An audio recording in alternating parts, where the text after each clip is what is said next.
भाई बिजली के भारी भरकम बिलों और टैक्सों के नफाज के खिलाफ ताजर तंजीमें आज से मुल्क की हड़ताल कर रही हैं। दुकानदार रिटेलर्स किसी सूरत टैक्स नेट में आने को तैयार नहीं हैं। यहाँ तक कि रोज़ाना लाखों रुपए का कारोबार करने वाले भी रजिस्टर्ड कराने से इनकारी हैं।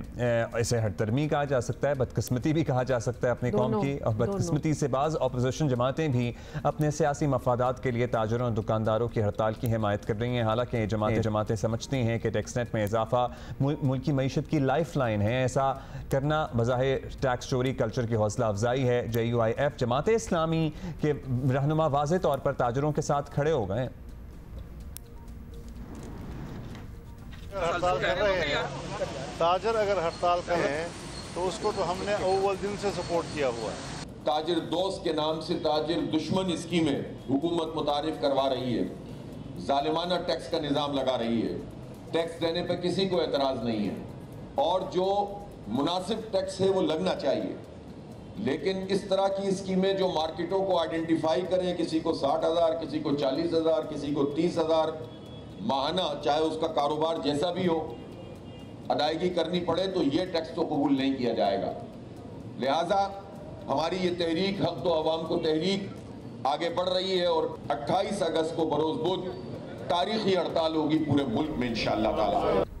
तो एतराज़ इनका ये कहना था कि टैक्सों से इस तरह नहीं है, लेकिन ये सिलेक्टिवली इसको इतना उसको उतना है नहीं। We will talk more about that. लेकिन आज अगर ताजिर टैक्स देने को तैयार नहीं है तो इसमें हुकूमतों के वक्ती सियासी मफादात और गलत फैसलों का भी हाथ रहा है। This needs to be acknowledged. वफाकी वज़ीर ख़जाना मोहम्मद औरंगज़ेब इसका इतराफ़ भी कर चुके हैं। जो मिफ्ता साहब ने 2022 में कदम उठाया था कि रिटेलर्स पे टैक्स लग जाए, उस वक्त लग जाना चाहिए था, because we can not have any segment which is not contributing to the society and to the exchequer. तो अगर वो उस वक्त लग गया होता, वो जो एक बॉयंसी का एलिमेंट, मैं लेकिन टेक्निकल बात नहीं करना चाहता, वो एक खास रकम हो चुकी होती इस वक्त 2024 में, बट अब हम इंशाल्लाह वो करने जा रहे हैं। ज़ाहिर है एक दिन में तो इस हाल तक पहुँचे नहीं हैं हम। चेयरमैन FBR इरशाद महमूद लंगड़ियाल ने कल कराची में ताजरों से मुलाकात की और ये कहा कि ताजर दो स्कीम किसी सूरत वापस नहीं होगी, लेकिन साथ ये भी कह दिया कि ताजरों के जायज़ मुतालबात मानेंगे। मार्केट रेट पर नज़रसानी का वादा भी कर लिया गया। ये वाज़ेह इशारा है कि हुकूमत अब ताजरों के सामने शायद घुटने टेकने जा रही है। इससे पहले बड़े बड़े ज़मींदारों ने खाद पर सब्सिडी का मामला पार्लियामेंट से हल करवा लिया। फिर फ्लावर मिल्स मालिकान ने हड़ताल की धमकी दी, विद होल्डिंग टैक्स माफ़ करा लिया। पेट्रोल पंप मालिकान की हड़ताल की धमकी पर इंतहाई कम मकदार में लगाया गया। फिर ये टैक्स भी वापस हुआ। अब लग यही रहा है कि ताजरों के सामने भी यही नेगोशिएट होगा और मामला वहीं आ जाएगा जहां इतने सालों से आता रहा है। हाँ, लग ये रहा है, लेकिन ऑब्वियसली वी होप कि ऐसा ना हो और कोई बेहतर आइडियाज़ जो हैं मिल बैठ के कर लिए जाएं, क्योंकि ये वही वाली बात होगी जो औरंगज़ेब साहब कह रहे थे। अगर मिफ्ता साहब के ज़माने में ये हो जाता, we can not go on every year saying कि अगर ये पीछे हो जाता तो आज हम इधर ना होते। इतनी चेयरमैन FBR राशिद लंगड़ियाल साहब ने कह तो दिया है, लेकिन इससे उनका क्या मकसद है ये भी हम जानने की कोशिश करेंगे। लेकिन फिल वक्त हमारे साथ मौजूद हैं coordinator to prime minister Rana Ehsan Afzal साहब। राना साहब शुक्रिया आपने वक्त दिया। राना साहब, ज़ाहिर है बहुत सी सियासी जमातें ताजरों की इस हड़ताल में उनकी हम आवाज़ हैं। अगर आप लोगों को इतना ही लगता है और ये स्कीम ठीक है और ये मुल्क के मफाद में है, तो आपने क्यों नहीं इन्हें एंगेज किया? मतलब फॉर इंस्टेंस हाफिज़ नईम साहब को बिठा के बता देते, समझा देते कि हाफिज़ साहब ये हम कर रहे हैं, आप इसमें बताइए आपको क्या एतराज़ है। बिस्मिल्लाहिर्रहमानिर्रहीम। देखें, सबसे पहले तो मुख्तलिफ जो ताजर नुमाइंदा जो एसोसिएशंस थी और जो इनके रिप्रेजेंटेटिव्स थे, उनके साथ तफसीली गुफ्तगू होती रही है। ऐसा नहीं है कि ये स्कीम आइसोलेशन में बनी है। इनके साथ एक स्टेक होल्डर मुलाकातें होती रही हैं और फिर हम इस नतीजे पे पहुंचे हैं कि हमने ये स्कीम जो है वो लॉन्च करनी है। देखिए, एक चीज़ क्लैरिटी के साथ पता होनी चाहिए कि 76 सालों में कलेक्टिव फेलियर है कि हम टैक्स नेट में रिटेल सेक्टर को नहीं ला सके। तो अब ये वक्त ऐसा है कि कोई यू टर्न नहीं होगा और हुकूमत जो है वो इसके साथ आगे बढ़ेगी। अब मेरे ख्याल से जो ये स्कीम है एक अच्छी स्कीम है और अगर आप चाहें तो मैं उसको थोड़ा सा एक्सप्लेन भी कर देता हूँ। तो 3 ताजरों के जो हैं वो इस पे एतराज़ात हैं। एक तो है कि हमने टैक्स नहीं देना, तो ये तो मुमकिन नहीं है कि कोई सेक्टर टैक्स नेट में ना है। एक ये है कि इतना ज़्यादा टैक्स नहीं देना। तो आप टैक्स फाइल करेंगे और अगर आपकी इनकम जो है वो इतनी नहीं होगी कि उसके ऊपर एक स्पेसिफिक टैक्स लगे, तो वो नहीं लगेगा, तो आप फाइलर बने। तीसरा जो है ये फिक्स टैक्स रेट जो लगाया जा रहा है, जिसके अंदर 78 स्लैब्स हैं। 78% जो रिटेल सेक्टर है वो तो 5,000 के अंदर है, और फिर 0.4% सेक्टर ऐसा है जिसको 60,000 रुपया महाना ये टैक्स लगेगा, जो कि एक इंडिकेटिव एडवांस मंथली टैक्स होगा, इनकम टैक्स। तो ये कलेक्ट किया जा रहा है। अब इसके ऊपर वो कहते हैं कि जी हमें एतराज़ है, तो इस पर बिल्कुल हम उनकी बात सुनने के लिए तैयार हैं। और एक ये तो नहीं हो सकता कि आप कहें कि हमने देना ही नहीं है, लेकिन उसकी अगर ऐसी कोई जेन्युइन वजह है। ये 60,000 रुपए मुतय्यन करने का क्या मैकेनिज्म है? मतलब ये एडवांस मंथली टैक्स क्या होता है? और आप कह रहे हैं 0.4% पे है। That's not a big percentage है ना, ये नंबर्स फिर भी बड़े हो गए। बिल्कुल नंबर बड़े हो जाएंगे। तो इनको ये जो 0.4 वाले हैं, इनको क्यों देना पड़ रहा है? नहीं, और किस क्या क्राइटेरिया क्या है इनका? अब मैं आपको उसकी मिसाल देता हूँ। अब अगर ब्लू एरिया, इस्लामाबाद के ब्लू एरिया में एक दुकान है, तो अब आप ये तो अज्यूम करेंगे कि उसकी इनकम इतनी होगी। एक अजम्पशन वहाँ एक सर्वे किया गया है और वॉल्यूम को जज किया गया, और उधर देखा गया है कि यहाँ एक छोटी से छोटी दुकान की भी इतनी इनकम है कि उसके ऊपर 60,000 रुपये इनकम टैक्स महाना लगे, क्योंकि वो करोड़ों की, अगर अरबों की नहीं दुकान तो वहाँ इतने की है, तो 60,000 उसका एक एरिया का वो तयन किया गया है कि यहाँ एक दुकानदार की इतनी इनकम बनती है कि उसको महाना 60,000 रुपया टैक्स दिया जाए। तो एरिया वाइज सर्वे किए गए हैं और फिर ये तयन किया गया है। और 78% एरियाज में तो 5,000 महाना टैक्स है, 14% में 10,000 है, फिर 5% में 20,000 लगाया गया महाना, 2% पे 30,000 है, और 0.4% राना साहब, ये एरिया वाइज आइडेंटिफिकेशन पे ताजरों को भी एतराज है, और अभी हाफिज नईम साहब की गुफ्तगू हमने सुनाई थी, उनको भी ये एतराज है। ये एक असम्पशन है कि चूंकि आप ब्लू एरिया में आपकी दुकान है, तो आप ये 60,000 जो है दे सकते हैं। मतलब ये लगता है बहुत सरफेस पे इन्वेस्टिगेशन है, इसको जरा ज्यादा प्रूव नहीं करना चाहिए। सारी दुकानें तो एक जैसी नहीं होंगी। देखें, अब इस पे हम इस हद तक एग्री किए कि अगर एक स्पेसिफिक दुकान है, वो कहती है कि मेरी इतनी इनकम नहीं है या मेरी इतनी सेल वॉल्यूम नहीं है, तो वो अपने कागज वगैरह लेके आ जाए, तो उस चीज को कंसिडर किया जा सकता है। तो इसमें ये एक वो ऐसी चीज नहीं है कि अगर आप शो कर दें, प्रूव कर दें कि आपकी इतनी इनकम नहीं है, तो वो नहीं लिया जाएगा, उसको स्लैब को कम कर दिया जाएगा। लेकिन आपको इस टैक्स नेट में आना पड़ेगा। देखें, एक और चीज हमने की है कि जो मैन्युफैक्चरर हैं, जो रिटेलर्स को अपना माल देते हैं, वो 2.5% विद होल्डिंग जो है वो जमा कराएंगे उन के बिहाफ पे, रिटेलर्स के बिहाफ पे। तो वहां से भी ये चेक होगा कि रिटेलर्स को कितना माल जा रहा है, होलसेलर्स रिटेलर्स को कितना। तो ये इतना आसान नहीं है अब इससे बाहर निकलना। और देखें, हमें रियलाइज करना होगा कि अगर इस मुल्क की टैक्स टू जीडीपी अगर 8% और 9% के दरमियान में होवर अराउंड करती रहेगी, जबकि दुनिया की एवरेज 15 से 20% के ऊपर है, तो ये मुल्क नहीं चल सकेगा। देखिए, इस बात पे तो किसी को कोई एतराज नहीं है कि ये मुल्क इस तरह नहीं चल सकता, लेकिन at the same time again reiterating, ये बड़ी ही सतही अप्रोच है कि अगर आप शाह आलम मार्केट में बैठे हुए लाहौर में, या आप बोरी बाजार कराची में बैठे हुए, या आप तारिक रोड कराची में बैठे हुए, तो वहाँ पे ऐसे भी दुकानदार हैं जो करोड़ों रुपया 3 दिन में कमाते हैं, और ऐसे भी हैं जो हज़ारों भी नहीं कमा पाते हैं। किसी ने नया कारोबार शुरू किया है, कोई दुकान किराए पे लिए, उसकी ज़ाती नहीं है। So there has to be something else done to determine कि कितना टैक्स इस शख्स पे बनता है, क्योंकि अगर आप इस चक्कर में रहेंगे कि वो बंदा आए अपनी पॉज की स्लिपें लेके, तो फिर वो तो आपको पता ही है, रिस्पॉन्सिबिलिटी उस पे डालना जो सिरे से टैक्स ही नहीं देना चाह रहा, वो नहीं करेगा, और वो फिर इन ऐसी एहतजाजों में ही शामिल होगा कि हमने देना ही नहीं है। उसका आपने जिन रोड्स की बात की है, उधर उसकी एक दुकान, अगर एक मरले की भी दुकान है, तो उसकी क्या मालियत होगी? कम से कम उस एक दुकान की मालियत जो है वो मिनिमम भी लगाएंगे तो 2-3 करोड़ रुपए की मरला होगा। ज्यादा ही होगी तो सर, ज्यादा ही होगी।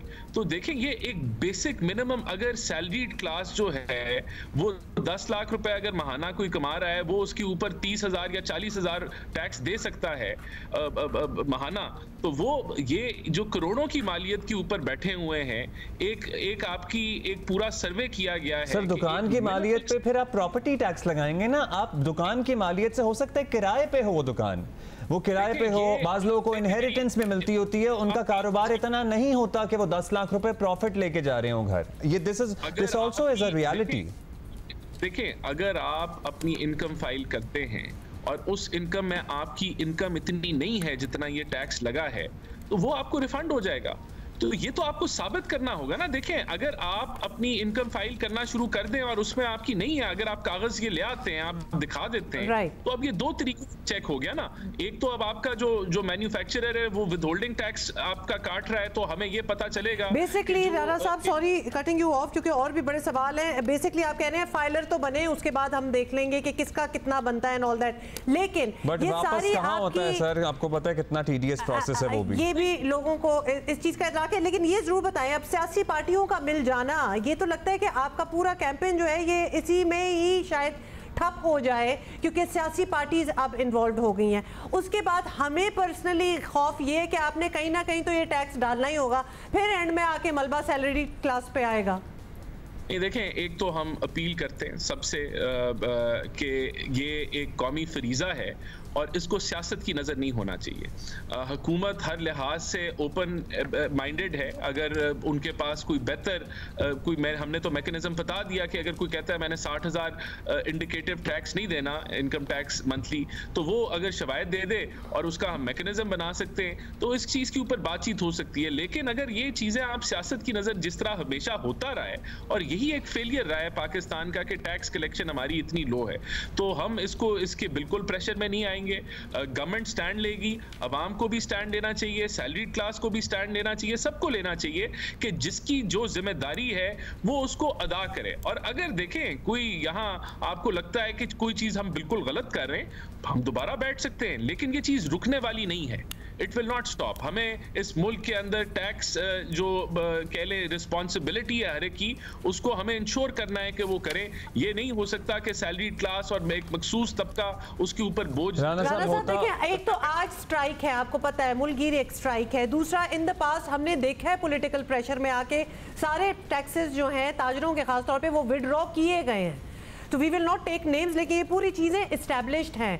अब आप किस तरह, how are you going to hold on to the fact कि चाहे जो भी हो जाए इस पूरी इंडस्ट्री को हमने टैक्स करना है? स्पेशली अब आपको पता है कि सारे पॉलिटिकल पार्टीज भी इन्वॉल्व हैं इधर, क्योंकि बेबी स्टेप्स लिए होते हैं ना, तो फिर एक बड़ा लैप तक लगाने के लिए तैयार होते हैं। अब वो तो लिए ही नहीं गए कभी भी। प्राइम मिनिस्टर शहबाज शरीफ का रिजॉल्व है कि उन्होंने एफबीआर की ओवरहॉलिंग करनी है। डिजिटाइजेशन का अमल इस वक्त अंडर प्रोसेस है। रिटेल टैक्सेस ताजर दो स्कीम लॉन्च हो चुकी है। There is no turning back. ये resolve it is coming from top down. Prime minister Shahbaz Sharif साहब खुद इसको मॉनिटर कर रहे हैं। ट्वीकिंग हो सकती है, कोई 2-4-5% ऊपर नीचे हो सकता है, लेकिन इट विल मूव फॉरवर्ड। ये रिजॉल्व है हुकूमत का, ये रिजॉल्व है प्राइम मिनिस्टर का, और हमें आइडेंटिफाई करना होगा कि जहां सियासत हो रही है वहां सबकी जिम्मेदारी है कि उसको आइडेंटिफाई करें। जहां हमारी गलती है, हम तैयार हैं कि हमें आप उसको पिन पॉइंट करें, हम उसको दुरुस्त करेंगे, लेकिन ये नहीं हो सकता। एंगेज तो करेंगे ना, मतलब जाहिर है हड़ताल दर हड़ताल तो नहीं बर्दाश्त कर सकती है इकोनॉमी भी। सियासी पार्टियां भी जब मिल जाएंगी, तो आप पहले ही कह रहे हैं कि आपने ताजिर तंजीमों को एंगेज किया था, अब आपको दोबारा करना पड़ेगा। अब सियासी जमातें भी साथ में शामिल हो गई हैं। How would you handle this? Specially because अब उनकी हड़ताल है, तो वो उनको पता है कि आप अंडर प्रेशर आएंगे इससे। देखें, हम वी आर ओपन, वो आए, हम उनके पास जाएंगे, हम सारे जो डेटा है उनके सामने रखेंगे और उनसे पूछेंगे कि आपकी जो जिम्मेदारी है आप उससे कैसे मुंह मोड़ सकते हैं। तो ये एंगेजमेंट के लिए, एंगेजमेंट से नहीं हम भागेंगे, लेकिन हम इस जो रिटेल सेक्टर है उसको इस दफा टैक्स नेट में आना होगा। और अगर आप इसमें कामयाब हो गए तो सैलरीड क्लास का बोझ कुछ कम हो सकता है।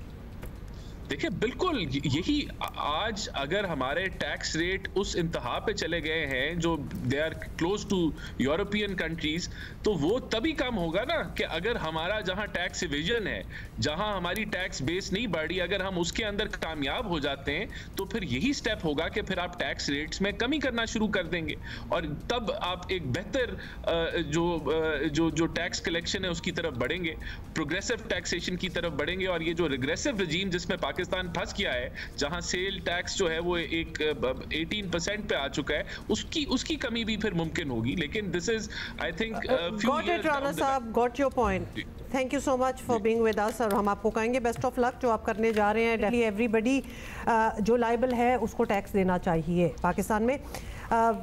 माशी तजियाकार खुरम शहजाद भी हमारे साथ हैं, उनसे भी बात कर लेते हैं। खुरम शहजाद, सबसे पहले तो यही बात है कि ताजिर जो हैं वो अपनी हड़ताल के लिए बहुत से मुतालबात बता रहे हैं, लेकिन मरकज़ी मामला यही लगता है कि वो ताजिर 2 स्कीम से बिल्कुल खुश नहीं है, बल्कि उनके लिए बिल्कुल ही दुश्मन स्कीम है। हाँ, ये दुश्मन स्कीम है। तो ये वाकई नाकाबिले बर्दाश्त आपको भी लग रही है कि इसमें कुछ ट्वीक्स होने चाहिए थे?